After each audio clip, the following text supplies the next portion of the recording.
We all search for that spark which fuels our desire to fully engage in our lives. We look for the courage to experience moments where we can come alive instead of watching life pass us by.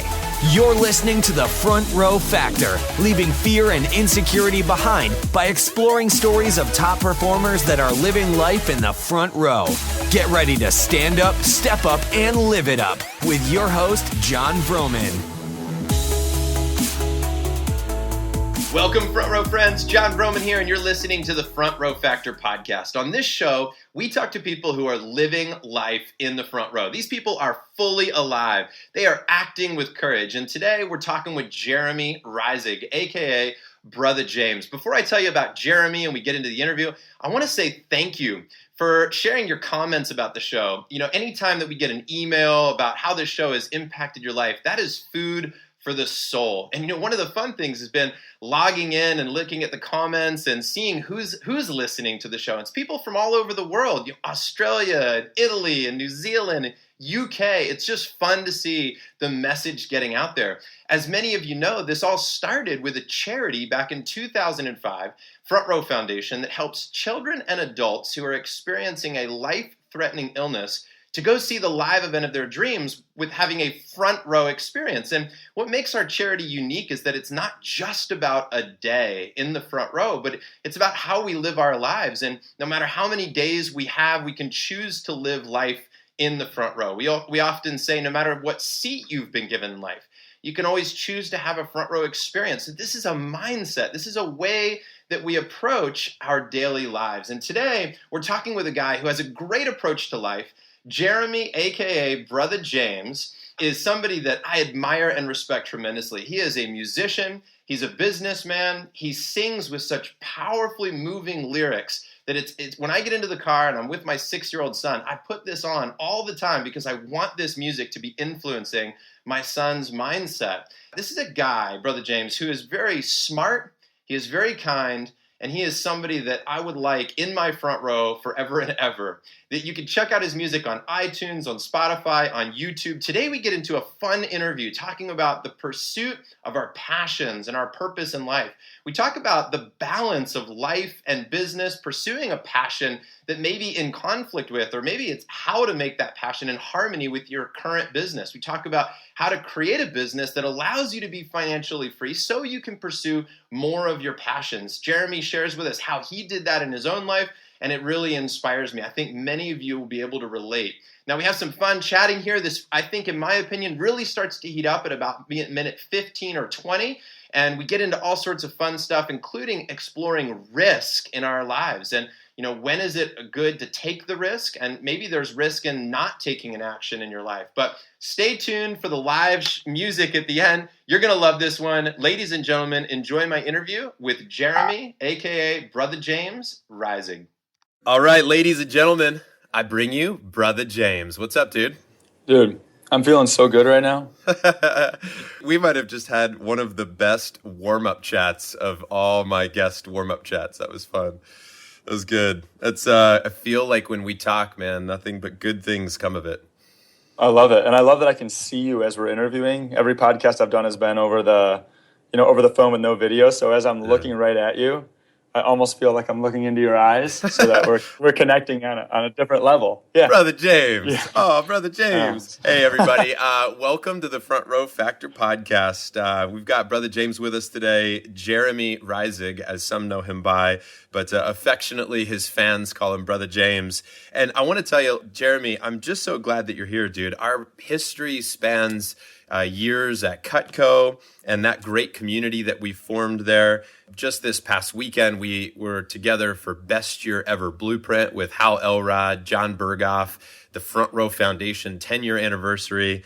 It was an incredible couple of days, man, and you truly brought a lot of value to that event, not only on stage to the main group, but I can even take it as far as saying the late night party in the presidential suite for the Quantum Leap mastermind members, this elite group of people connecting with John and Hal. You know, dude, you wrote a Front Row song, performed this, and it just, it's awesome, man. And not only that, but you polished off the whole thing by recording a personal video to my son. letting him know that he's an awesome person, and which my wife sat on our couch last night and played that for Tiger. So, dude, thank you for just being a great human, and thanks for making time for us today. Man, thank you. You're one of the reasons I take these actions in my life. So it's mutual. Wow. Well, dude, let's give people a little history on Brotha James. Let's take a few moments and go back through a quick version of your life story, bring everybody up to the present moment, and then also give us a highlight reel of what's great right now. I want to know in your world, what are you most proud of? What are you excited about? What projects do you have going on right now? So, take a couple of minutes, dude. And I know that's tough to pack it all in, but kind of share. Oh man, I grew up with amazing parents. That'd be the first part of the history. I have amazing parents who always told me that anything was possible and gave me unconditional love, which was incredible. It really set the stage for me believing in myself. And I went to college to be a baseball player, had a major injury, ended up getting into Cutco and kind of transferring that competitiveness that I had carried with me through high school and collegiate athletics. And that like competitiveness and that attitude of just wanting to go after it and be competitive and win and achieve. I brought that into the Cutco world and really quickly saw that those skills were transferred and that the recognition was actually more in the Cutco world, and that was at the age of 21. And Jeremy, just for people who don't know the Cutco world, can you give just a little context around that? Yeah, absolutely. Cutco is to my knowledge, I could be off on this, but I think I'll be pretty close, is the largest recruiter of kids between the age of 18 and 25, arguably in the world. They recruit kids from high school and college, kids who are graduating high school and college, to market one of the highest quality products in the world, which is a really high quality kitchen knives. And then that's all it was when I started, was kitchen knives.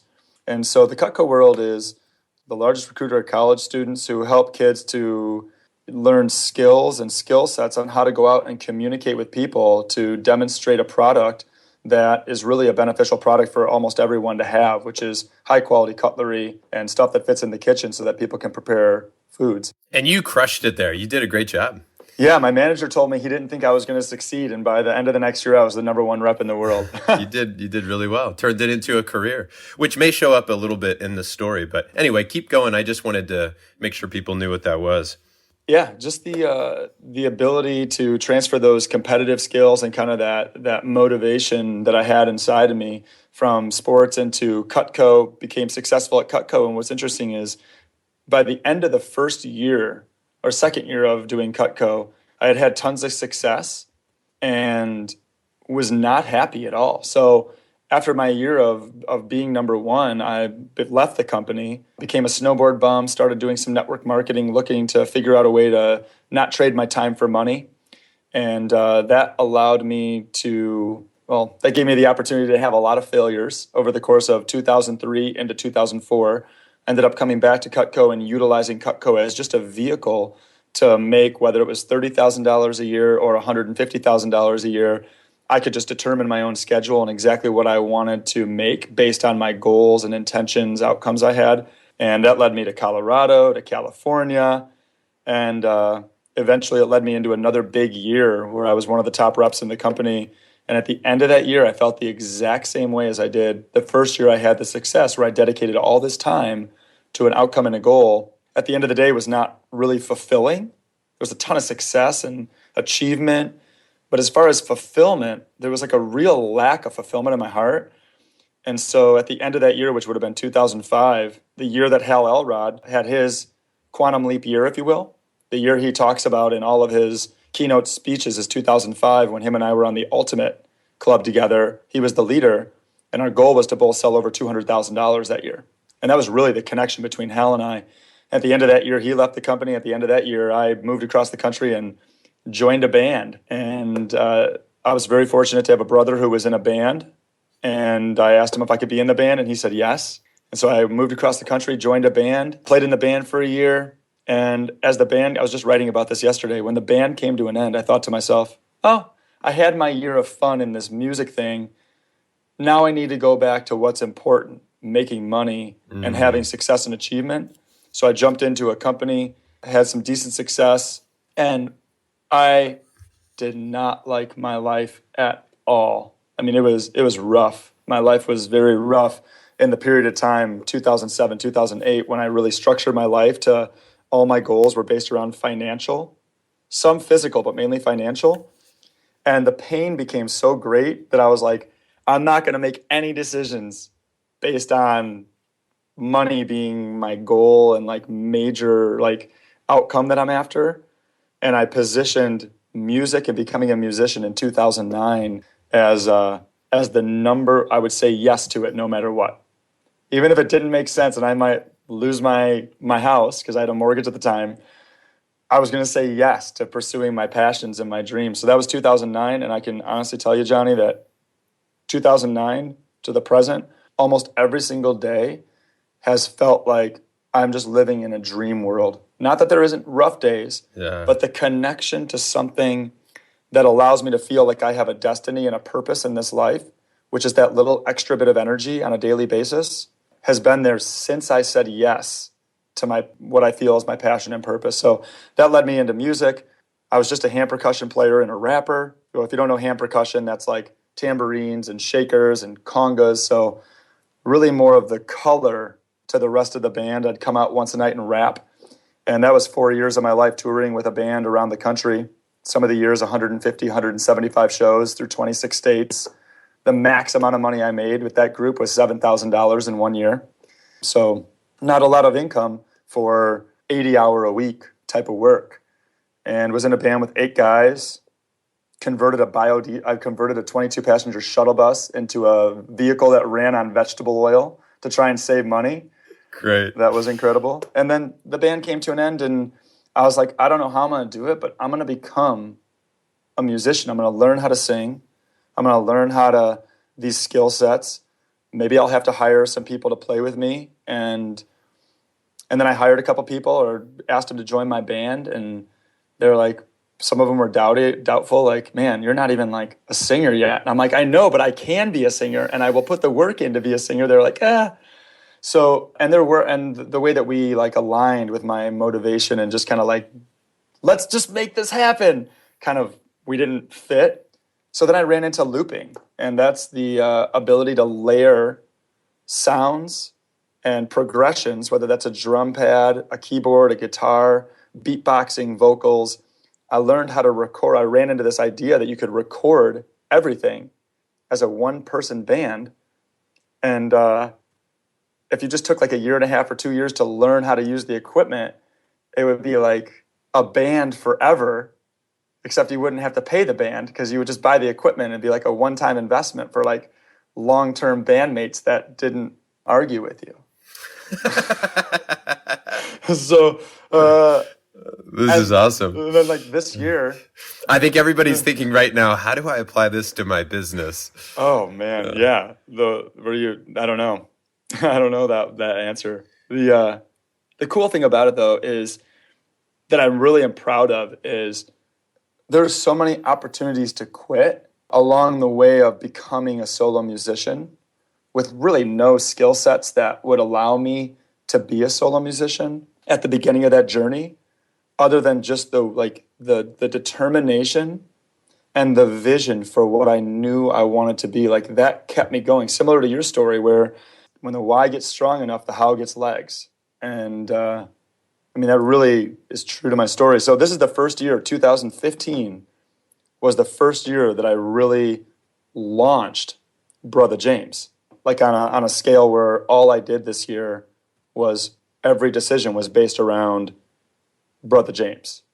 And growing the brand, the name, and the mission is to help as many people as possible connect to their purpose and their passion, because I feel like that's where the unlimited energy and that feeling of purpose is in people's lives.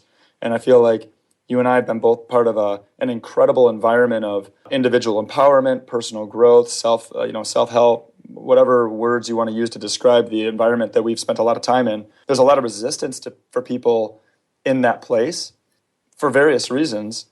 And I feel like music is really an incredible avenue to combine some of the psychologies of what we've learned and what ultimately I feel is like truth to help someone feel like they're living a fulfilling, passionate life. And I try and put some of those psychologies through my stories into music that has good dance beats and good melodies and things where people can connect to the music in a way that there might be a built-in resistance where they are not able to connect to it with the traditional type of individual empowerment tools. Yeah. So that leads us to now. And now I'm on a podcast with you. And here we are today. Man, that is so great. I'm gonna back up for just a minute, go all the way back to when you were talking about 2009 being that transition year for you. Yeah. One thing I didn't know that we have in common is that was really the transition year for me too. It was 2008 that I stepped away from my corporate job to pursue speaking and coaching full time and run the charity. And 2009 was really the year that I figured out. In fact, right over here on my wall, which if you're listening, I'm looking at a wall that has a huge map for the book that we're putting out, The Front Row Factor. And I'm thinking about my story. I found in a journal, 2009, I wrote front row everything. Oh. And it was the moment I realized that the Front Row brand and this idea of being fully engaged was going to permeate everything I did in my life.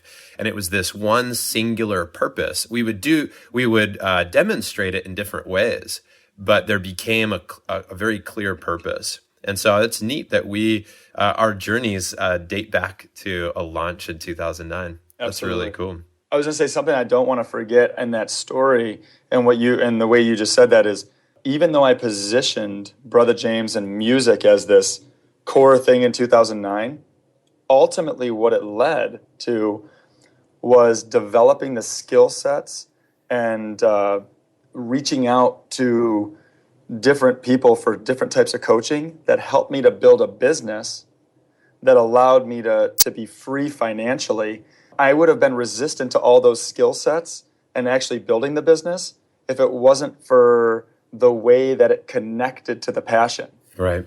Like connecting to the passion gave me the determination and desire to put in the disciplines and habits and learn the skills to be able to build the life that I wanted. Whereas if I didn't have that, I really doubt that I would have taken the time, energy, and developed the habits to build the business the way that I did. And so even though I made everything about music and my personal mission, there was an intelligence behind it and a reality that I was playing with, like, wow, if I could develop these skill sets and build this business while I'm learning how to be a musician, I could literally position a business in the next 3 years that could help to set me free and offer a lot of time to put towards this passion so that there's not a ton of risk involved with going after my passion. So there's, what I'm saying is that it wasn't like I'm going to just give it all up and not be responsible about what I'm doing. And for the listener on the other end, sometimes I think that it's easy to be like, oh, I could never do that. I could never just position my passion or my purpose as this number one thing and give up. I mean, for you, we were just talking about this, like you being able to give up, like you went all in. I mean, you jumped without a net. You jumped without a net, which is like, when I think about that, my heart goes out to you, and I'm like, man, could I have done that? Could I have really done that? So there's like this intense level of respect and admiration, and I honor you for that so much. But for the average listener, sometimes we get scared to go without the net, without the safety net. And so what I'd like to say is that as you connect to that person at purpose and passion, there are some pathways that start to become obvious on how your business might support your passion and your purpose, to where you can reposition your job, whether you're an entrepreneur or an employee. You can start to see the dollars that you need, how many hours a week you need to be working, so that you can fit your passion and your purpose into your life in a real intentional way, so that you can still harness that power that you know lives inside of you without taking a huge risk. Yeah. If you could go back and do it all over again, would you change anything? No, I wouldn't. Yeah. And I think it's a great way of looking at things too, because first of all, we can't go back and change things. So that on one perspective, it's looking at it from our life. Sometimes we can look at that from the perspective of advice that we would give to other people in that position. What I think is so cool about what you did and what I did and how they may have been different paths is that there are many roads that get us to our destination. When I'm driving from Philly, to New York City, I can take about 100 different routes to get there. Mm-hmm. And I think the most important thing is we both said yes to a vision and a passion, and then we pursued that in a way that was needed for us in order for us to achieve our greatest vision. And we may have made mistakes, both of us, along the way. In fact, it's likely, right? But we were doing it, and that's the thing. We just said yes and jumped in. For me, what's interesting is I probably wouldn't have done it if I didn't jump in all the way. Oh, wow. I'm kind of an all or nothing guy, and that's both been a blessing and a curse. But I also think that as I've grown up, I may have learned a little more moderation in the way that I approach things. But at that time in particular, it was an all or nothing. I think it's good for people to see and hear different people's paths to their passion, so that we can sort of see a little bit of ourselves within them. So this, in many ways, for you, I'm guessing was this one of your major back row to front row moments of life where you said yes to the music in 2009? Absolutely. So going back to that, somebody's listening to this and they're thinking, okay, how do I find my purpose? How do I find my passion? Can you look back at the time leading up to 2009 and say, this is what I determined, or this was a question I asked myself, or this was a book I read, or a seminar I went to, or a person I met, or I meditated for 7 minutes a day. Mm-hmm. What, for you, were some of the critical elements, the ingredients for a back row to front row moment? Mm-hmm. Great question. Those are my favorite words. I remember sitting, so randomly in I want to say September of 2008, I was really unhappy with my business and just with where things were going in just the way I was feeling about my life.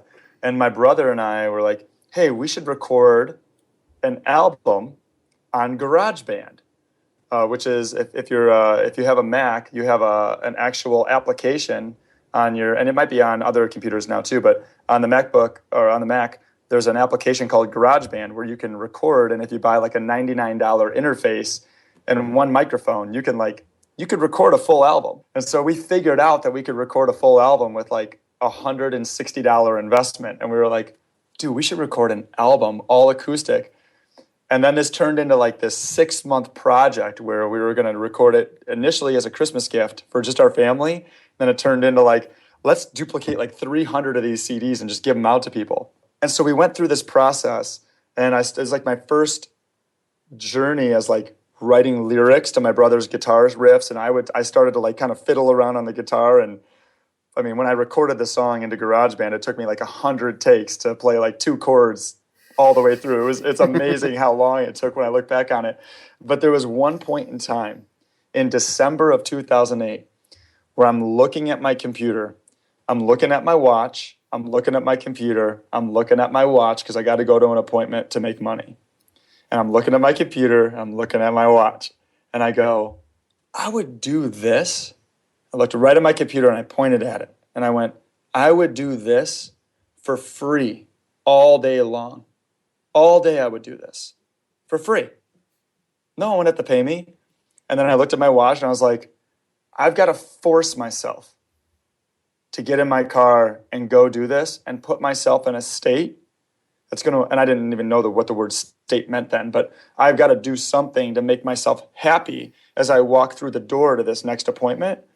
And for me, when I go back to that time in 2009 where I was like, enough is enough, this is where my intentions are going to flow, I can remember back to that point of just paying attention to the things that my heart was what I felt like I was made to do, paying attention to that little kid inside of me was like, I just want to play with you. I just want to play. I want to do this. And how easy and effortless it was for me to put like 40 or 50 hours a week into this computer and this music that ultimately there was nothing behind it other than giving it away. And who knew what the response was even going to be? So that was December 2008, right in the middle, probably like in between December 10th and December 15th. Wow. I just want to point out here that for anybody listening that a couple of key words, one is the word free, right? It's like, what would you do for free? And I think I hear that time and time again with people, and I think that's critical. So the question of what would I do for free?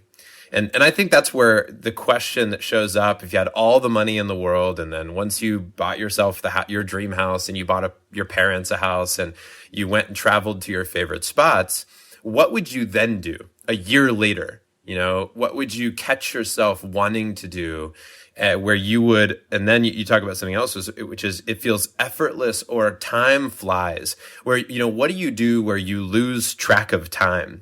And I think those are clues to help us find our passion. For me, it's talking with people. It's actually, like I said, if I didn't have a business where I was a speaker and a coach, I would still be wanting to learn everything I can and share it with people, right? I'd be constantly educating myself and then telling everybody what I learned. Yep. And it shows up in one-to-one conversations. Sometimes I'm talking to one-to-many, and I would be doing the exact same thing I'm doing today, which is this morning I got up and I read, and then, and now I'm talking to people. I'm learning about your life, and then I'll turn around and I'm sure later today I'll share your words of wisdom with somebody else. So I think that's where we find ourselves just doing things naturally. We find our passions and our purpose. Because sometimes we're so far away. I find that we're so far down the road that if we just ask ourselves that question in the moment, what would I do for free? Our minds are already in a place where we've kind of cut off that lifeline in the moment that we are. So Peter Diamandis, the author of the book Bold, and of just a phenomenal mind, and ultimately at the foundation of what he does is purpose and passion that he connected to at a young age. And that was space. Space was his thing. So if you've gotten far away from it and you're looking for a way to connect to your purpose and passion in your life, I'll give you two resources. The first one is this question. When I was young, a little kid, before anyone told me what to do, what did I love to do? So when I was young, before anyone told me what to do or placed expectations on me, what was I just loving to do?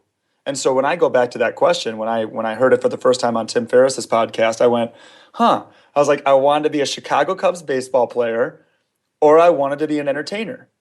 And literally those two things are so clear in my mind that the question itself, I'm like, wow, I never thought about it that way. And the second resource is, so the first one is that question from Peter Diamandis, and his book Bold is incredible. And the second one is a real simple thing that, Johnny, I think I sent this to you or something, the passion test. Yes. The way that book, in a playful way, takes you through a process of aligning you to the elements of your life that you're passionate about, and the process they take you through is a really simple way to connect to the passion. And then also it strings you along with a set of activities, a dream board, some markers so that you know you're on the right path, that literally can kind of uncover some magic that's in your life that is right there. It's just getting the right resource to reconnect to it. Yeah. I don't know whether I should call you Jeremy or Brother James. I catch myself I say both. Can I do that? Yeah, dude, say both, man. I am both, so it's good. When I talk to other people, I usually say Brother James. When I talk to you, I say Jeremy, or I just call you brother. Yeah. So, Jeremy, who did you need to stop being in order to take the quantum leap? What were limiting beliefs that you had to let go of? What was the thing that was holding you back the most? Yeah, the formula of if I do this, I'll have this, and then I can be that. So there's two formulas that are presented in the way that we go through our lives. And one is, if I do this, let's use an example. If I'm in a job and do these things so that I can have enough money to have time freedom, then I'll say yes to my passions. If I look through my journals as I'm going through the process of 2002 to 2009, I see the formula of like all these little clues that I'm really passionate about music. And within that same journal process is I need to make enough money so that I can go do this. So the big change was when I ran across the formula. In order to really bring that type of fulfillment into your life and those types of like visions, make them real, it's actually, who do I need to be? And what does that person do? If I am this person, what does that person do? How do they live to have these things? And when I started to make that transition, that was a huge, huge piece. And ultimately, it meant letting go of making decisions that were in the mindset of, how am I going to pay for this? It was almost all financial. So letting go, and Tim Ferriss has a great thing where he talks about risk. And I read that, I remember reading this and being like, this is so crazy. So he talks about risk as if you were to look at what you're passionate about and have this vision for who you know you're meant to be. And there's some risk involved. Like, I might have to let go of my job or figure out different ways to make money to be able to fund this. Or, what will people think of me? He says, write down all the risks. Write down the worst thing that could actually happen. What's the worst thing that could happen? Write all those things down.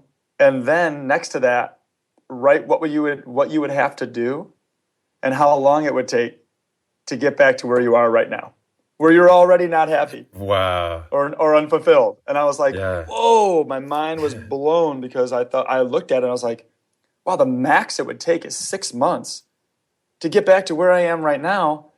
The risk is actually not to do it. Yeah, that's right. That's right.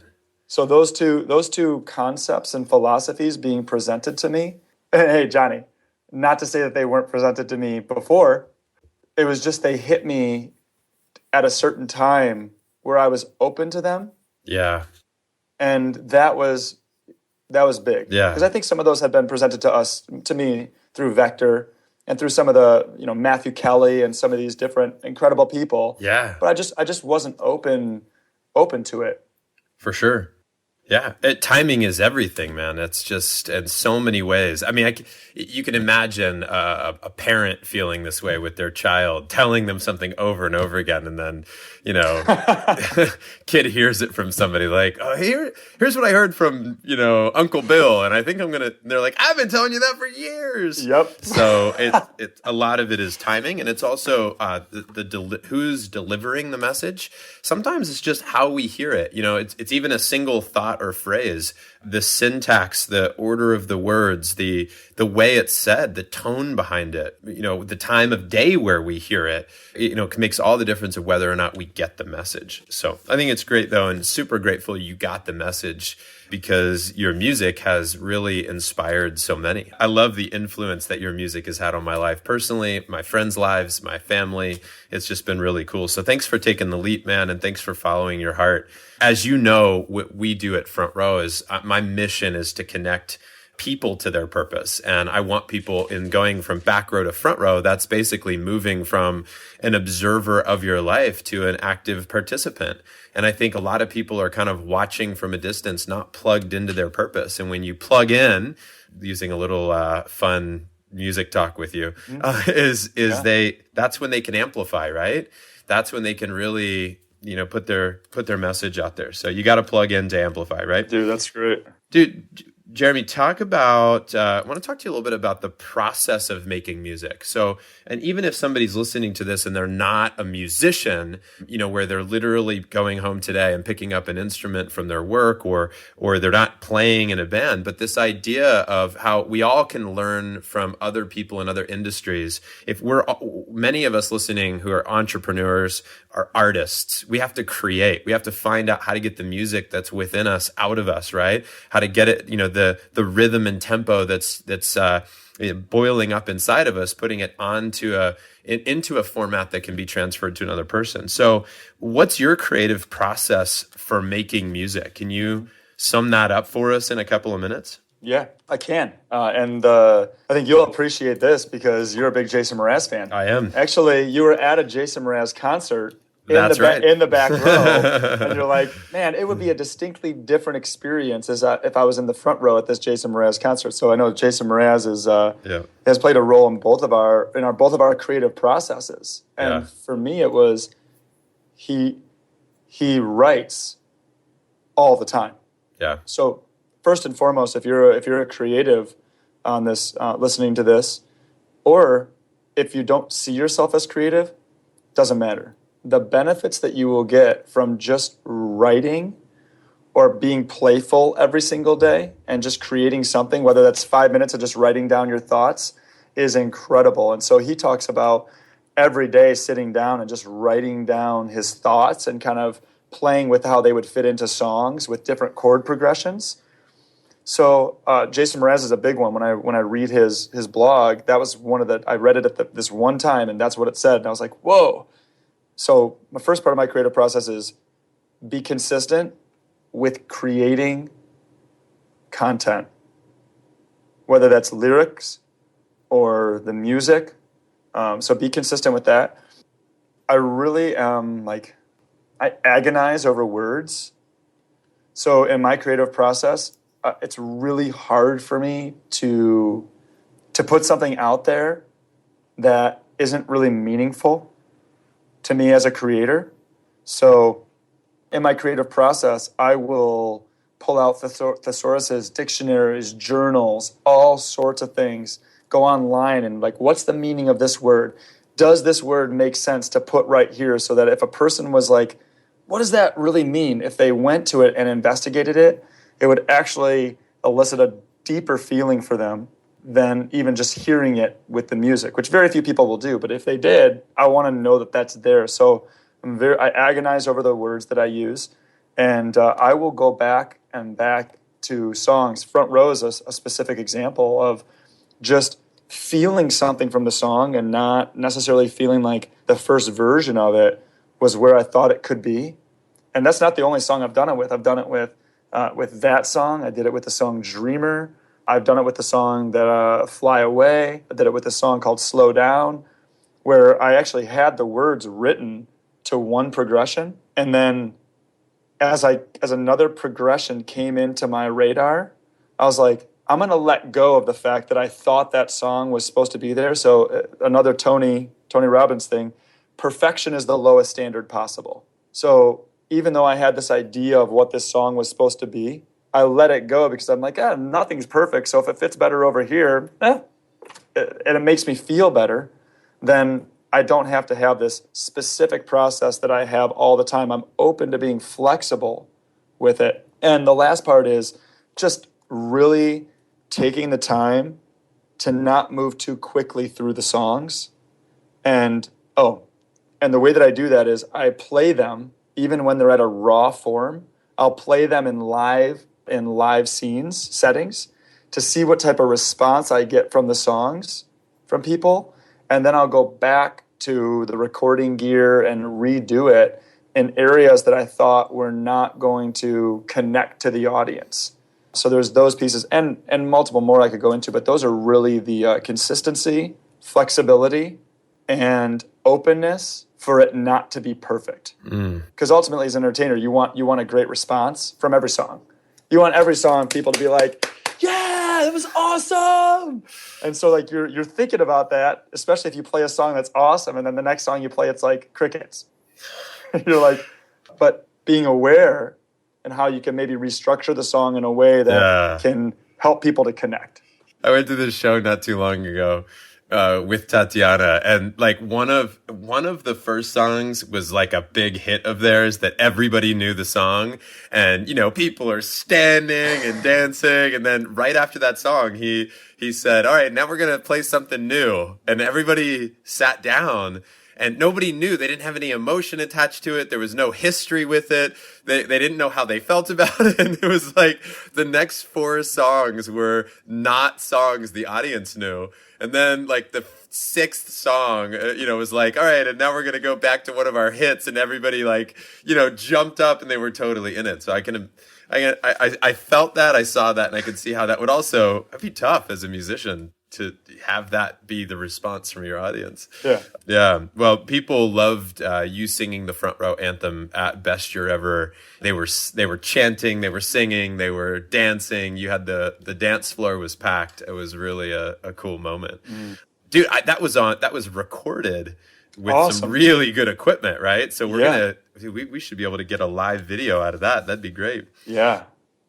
I was holding the lyrics in my hand during that song, and that would be another part of that process, is just being open, that perfection part of it. Like there was a part I had to play with in my mind before being like, wow, who am I really here to serve? Right. Like singing these words that are meaningful to this crew of people that's right here is more important than me looking awesome, not having this piece of paper in my hand. So in that video, you'll see if someone on this podcast gets a chance to watch it at some point, I'm holding the lyrics that I constructed that week with Johnny's help, by the way. Yep. There's a couple John Vroman nuggets in there. That's right. Everybody, hate to brag. Add that to the list of things that I do okay. There's a good one. Hey, your front row friends will catch you if you fall. That's awesome. Hey, I wrote that if you like it. It's awesome. Oh, that's cool. It's such a good point, dude. I want to echo that also, that, at that event, you and I both had seen a bunch of people give presentations. And one of the best presentations that was given was a guy who was holding his notes in his hand. Mm-hmm. And I see this show up time and time again, where people wait for it to be perfect before they put their message out to the world.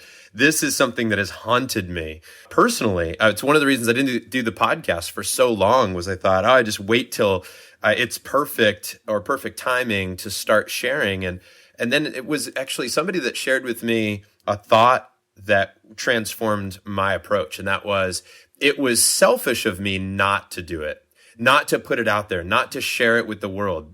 And so because I didn't want to put something out there that would waste people's time, and I didn't want to be like, look how great I am, and look, I'm going to tell you how great I am and all of what I know, but that it was selfish of me not to try to help people, to hold all that information inside and not have these conversations and just record them. Because you and I would be talking about this stuff anyway. Literally, if we jumped on the phone, I might be asking you some of these questions. You would be telling me. But the fact that we get to record it now and share it with the world makes it so much more meaningful, right? Absolutely. And we could wait till we literally had the perfect script, and we didn't plan any of this. You said, I don't want to know any of the questions that you're asking me. And I think that's what makes it great, right? That's improv. That's freestyle at its best. I like watching you freestyle rap, and just make stuff up. It's so great. And a lot of times that's actually more entertaining, more exciting. I connect with that more than the stuff that you might have spent a year agonizing over the perfect word. Both are important and both play an interesting role. And I think that it's cool for everybody listening to see, how does this apply to your life? Where might you be holding back on sharing your art with the world in whatever it is that you do, because you're waiting for it to be perfect before you go out and just play in a live setting. That's so cool that you do that. You just go out and do it. That's how great comedians have tested their material, right? They go to a smaller club, they do their skit, they see what people laugh at, and then they come back and they take the best of their material over a period of time, and they make a song, with it. They make a skit with it that's an act that they then go take to a special, or a bigger stage or whatever it might be. That's what we do with speaking too. I just pay attention to what connects with the audience. So I wanted you to talk for a minute, and I can't believe that we're already about 40 minutes in here. It's pretty wild how time flies, Yeah, dude. What are you doing when time flies? This is it right here. How did you decide, or when did you decide, And I think you alluded to this, but it's like your focus was going to be on positive lyrics. I mean, your songs are literally like an affirmation. It's why I want my kids listening to your music. It's why I like to listen to the music. Just an hour before we chatted, right now, I was walking upstairs to get a glass of water, and my wife, Tatiana, is singing your song. She's literally walking around the kitchen going, "What are you grateful I love it. for?" Right. Love it. And, sorry, I killed everybody's ears there, but that I did not take the singing lessons that you did. But I think that's so powerful. So speak to that for a moment. What's behind that? And because it's awesome, and it's one of the things that makes your music so cool and unique. It's almost like I don't even have control of it. It's like when I look at my lyrics, just lyrics I've been writing for years, just writing things down on paper, especially since 2008. I have a bag right here, literally a bag full of lyrics. In here is lyric books and like hundreds of pages. If you're listening to this podcast, he literally held up a paper bag, Yeah. a grocery bag. It's a grocery bag full of like 9 journals. What I love is that you just had that next to you. Like that was just like right next to you. Yeah, dude, it's like, that's funny. It is. It always is right there, and it's been flowing through me, John. Like it started with these types of lyrics coming from somewhere. And when I look back at the books, I don't actually know where it's coming from. I mean, after 2012 and 2013 and 2014, when I was in Date with Destiny and Unleash the Power Within several times and Mastery and like listening to Tony, it gets deeper. But before that, the positivity or just the uplifting lyrical content, it's almost like I'm singing affirmations to myself because I'm in a place in my life where I truly need it for me to keep going with an attitude of gratitude, an attitude of belief. It's like I'm positioning words because I just want to feel more fulfilled and more alive. And so I think that's at the core of it is I really truly feel like I have a destiny and that something has been flowing through me for years that is like, you can change the world with music. And that's where it starts. And it's just gotten more intelligent with the education that I've received from Tony Robbins and Jim Rohn and Deepak and you and John and Hal. Like, you guys are coming out with material that now is a part of the way that I approach the way that I write music. Right. Your music definitely lifts people up. And, in the Front Row Foundation, we have a lot of people who are fighting for their lives. And I just am so excited that we get a chance to share your music with people that need positivity and need to be reminded, of some of the good, because when they're dealt such a tough hand at times, that it's beneficial. It helps them to cope. It helps them to deal with some of the challenges. So on that line, one of the things I talk to all of our guests about is the idea of end of life, right? And that for me, I've been both terrified of death, and that it's frightened me in so many ways.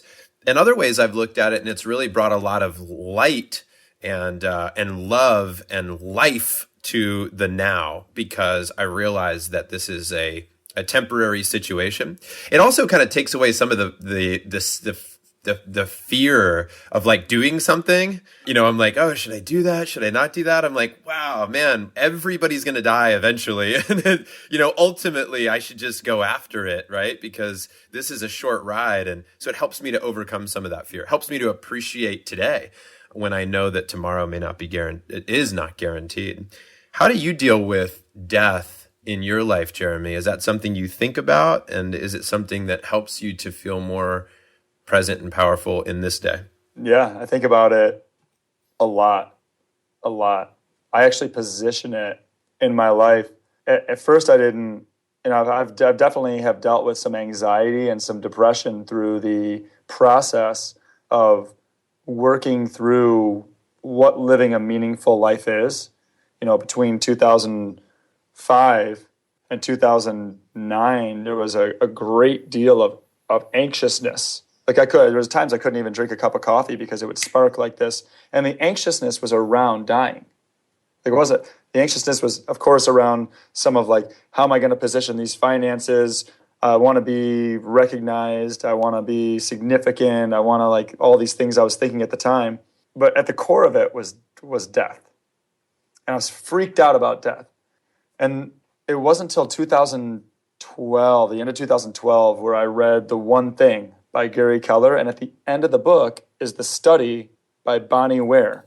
And she talks about the regrets, the 5 regrets of a person whose life is about to come to an end.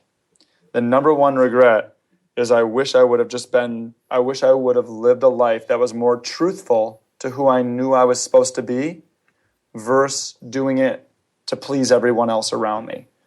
And the other one that stands out to me in that formula, or that what she presents, is I wish I would have let myself be happier.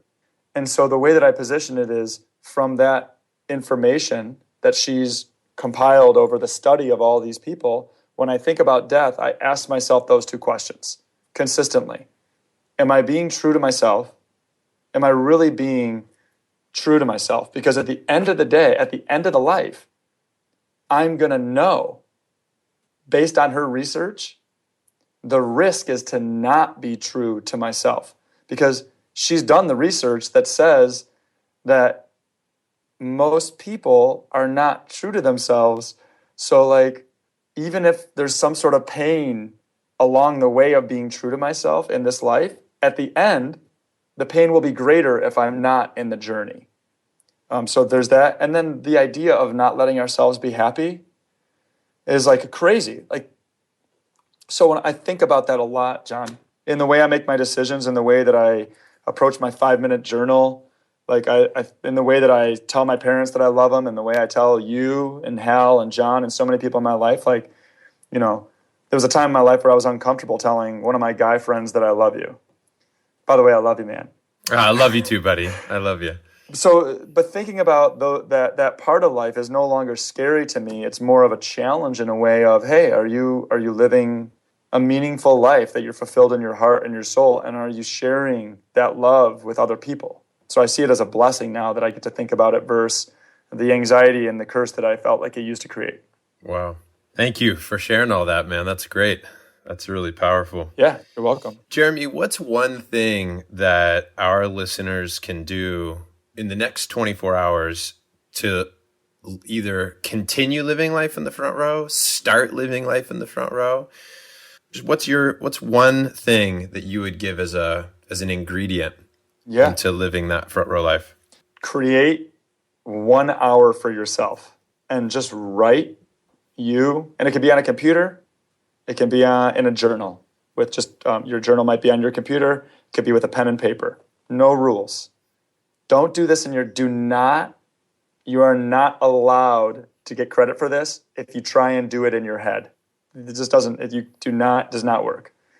Sit down for an hour and write about your life and write about where you're at, write about the moments you're proud of, and just reflect on where you're at and where you're spending your time as you move forward and how that aligns with who you feel like you're meant to be. Really just investigate where you've been, where you are, and where you're going. And just give yourself a little clarity on that journey that you're on, because we move so quickly that we're making decisions without really having the proper information to even know what it means to you to live a front row life. So my suggestion would be to slow down and take an inventory. Very cool. And here is where we get to the final questions, Jeremy. Great. The twist on this is the challenge, I should say. And I've got to come up with a creative name for this section. Maybe you can help me as a man of great words and lyrics here.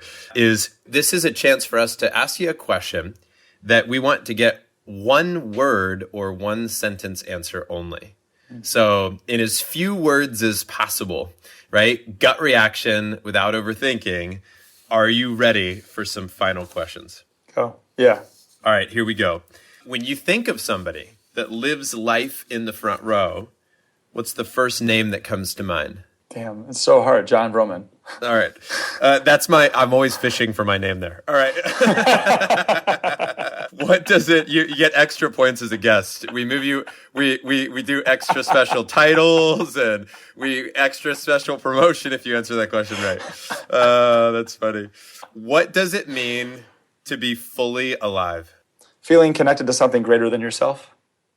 Wow. Mind blown. Good answer. What problem do you most want to solve in the world? People's ability to feel fulfilled. Who are you a raving fan of? Tony Robbins.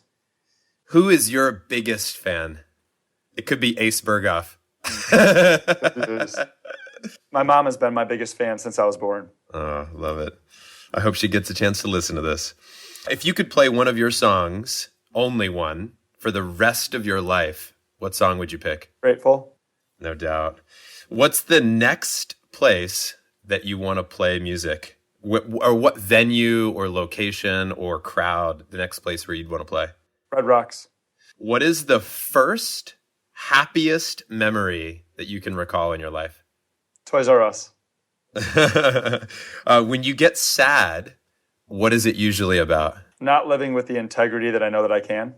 If you had to pick one person to switch brains with for one day, who would it be? John Berghoff. Dude, you're the second person that said Johnny. What's something fun that you've collected in your lifetime? Fun. Like a physical object? It could be anything. Friends. Such a good answer.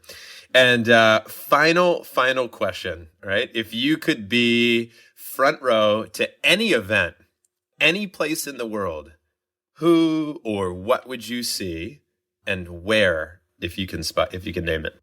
I would be front row, either a Pearl Jam concert or Eddie Vedder solo concert where he's talking about his journey and what he is positioning himself to do, just because of the way that he's gone about his career. Awesome. Be cool. Brotha James, ladies and gentlemen, woohoo! Hey, dude, I just want to say thank you for being here. Where do people connect with you? Where do they get your music? How do they find your stuff? Gosh, you can do it a couple different ways. The most beneficial for both us, like myself and you, the end listener, is to text the word animal to the number 33444. So if you just text the word animal to the number 33444, you can sign up on the Brotha James email list, and you can also just go to brothajames.com, and those are two resources where you can get content from me, and you can just kind of follow my journey and get new releases and stuff. Awesome. And we'll link to that in the show notes for you, of course. Brotha James, Jeremy, I got to tell you, man, I'm so grateful. I'm choosing that word very carefully that you are here with us today. I'm grateful for your influence in my life, my family's life. I'm grateful that I'm grateful that Tiger and soon Ocean will be singing your songs. I'm grateful that my wife had an opportunity to connect with you this past weekend. She is a raving fan. You've become every single year more and more important in my life. And I like the progression of our friendship, man. I'm deeply appreciative for you. When I describe you to people, I will say that is one of the most talented and deeply caring and loving humans that I've ever met. Yeah. If you want to go meet a pure soul, somebody that operates from a place of contribution, wanting to give, dude, you've been a contributor both financially and with your resources and talents to the Front Row Foundation. I know to many other people. Every single time I've ever seen you, you show up to contribute and give love. You bring light to situations. You elevate people's moods when you're around. You're a great listener. You care about people's opinions. You show deep levels of respect. I can only hope that my boys will grow up to be very interested in the life of Brotha James and to follow you and what you've done and how you've led and how you've followed your heart and how it's brought you to this place right now. And I can tell that the journey is just beginning and the impact is just starting to be seen and felt. Although many of us have felt it in our hearts, it's now being amplified in a really unique and fun way. So, dude, thank you so much. Thank you for being you. Thanks for living life in the front row and sharing your wisdom with us today. Oh, man. Thank you, Johnny. Those words will impact me for the rest of my life, man. That's how I want to be remembered and what I want to stand for. And to have you say all those things is like, take a minute to kind of let all that seep in. And one of the things that is so hard for us as humans is to let words of kindness, like you just shared, really touch our souls and to empower us. Because in some ways, it's almost like we want to deflect it right back, which I totally could. So thank you for all those words, man. I'm going to let that just hit me to allow me to have more strength as I move forward. Thanks. Yeah. Oh, thank you, man. All right. Well, let's talk real soon. Can't wait to see you next time. Yeah, dude. Real soon. Adios. See ya. All right, everybody. I hope you enjoyed that show with Jeremy, Brotha James, Reisig. You can check him out at brothajames.com. That's BROTHA James.com. He is going to change the world. He is changing the world with his music. I will tell you, the encore episode with Jeremy will be out in just a couple of days. Make sure to check it out. There is a live performance at the end of that show. First one ever in Front Row Factor podcast history, so make sure to check it out. Thanks, everybody, for your support of the show, your comments, your love. Sharing these episodes is helping us to expand our reach, and we deeply appreciate it. We want to know, who should we talk to? What questions should we ask them? Keep involved in the community by going to frontrowfriends.com, joining our private Facebook group, and join the conversation where you can offer up some value, you can ask for support, and we can all around elevate one another to live life in the front row. Also, if you're not already getting my weekly email, go to frontrowfactor.com. Sign up for the 4 minutes in the front row weekly video, and that'll be sent directly to your inbox. We also publish a audio version of that here on iTunes every week on Friday, but check it out. The videos are cool. Sometimes I include some documents that you can download. This week I've got one that I think you'll particularly enjoy, which is a system I use for evaluating my current year and planning out the next year. Also, many of you ask about the charity Front Row Foundation. We love your support. We love your donations. The charity is just doing some awesome work. Check it out, frontrowfoundation.org. We put children and adults who have a life-threatening illness in the front row of their favorite live event. And as you know, if you've been following, this is not just about a day, but this is about how we live our lives. And we can choose to be a spectator or a participant in life. And no matter how many days we have, we want to live fully. So ladies and gentlemen, my challenge to you today is to live life in the front row. I can't wait till I chat with you again next time. Until then, keep being you, and I'll chat with you on the next show. Cheers.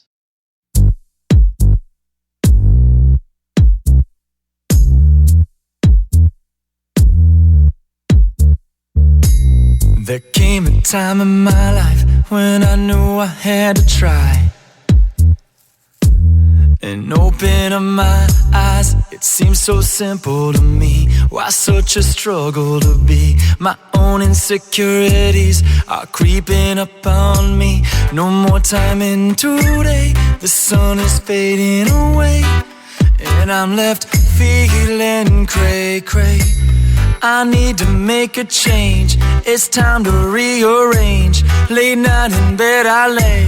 Why does it seem so strange to concentrate on what's great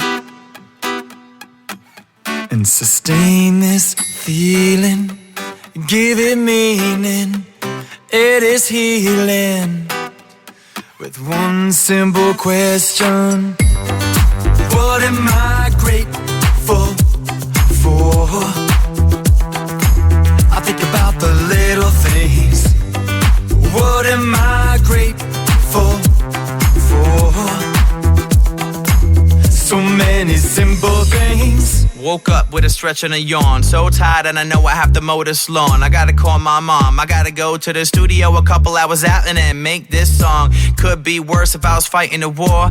Dying from a disease with no real cure. Homeless on the streets so cold and poor. And I'm here complaining about all these chores. What am I so grateful for? Gotta write it down so then it makes some sense. About having a job and paying some rent. Food on the table, respect for all my ladies and gents. Speaking in languages, taking it in. Surfing waves in the sunshine and catching a tan. Clean clothes on my back and a couple of rats. My family and Kit Kats. How about that? What am I grateful for? I think about the little things. What am I grateful for?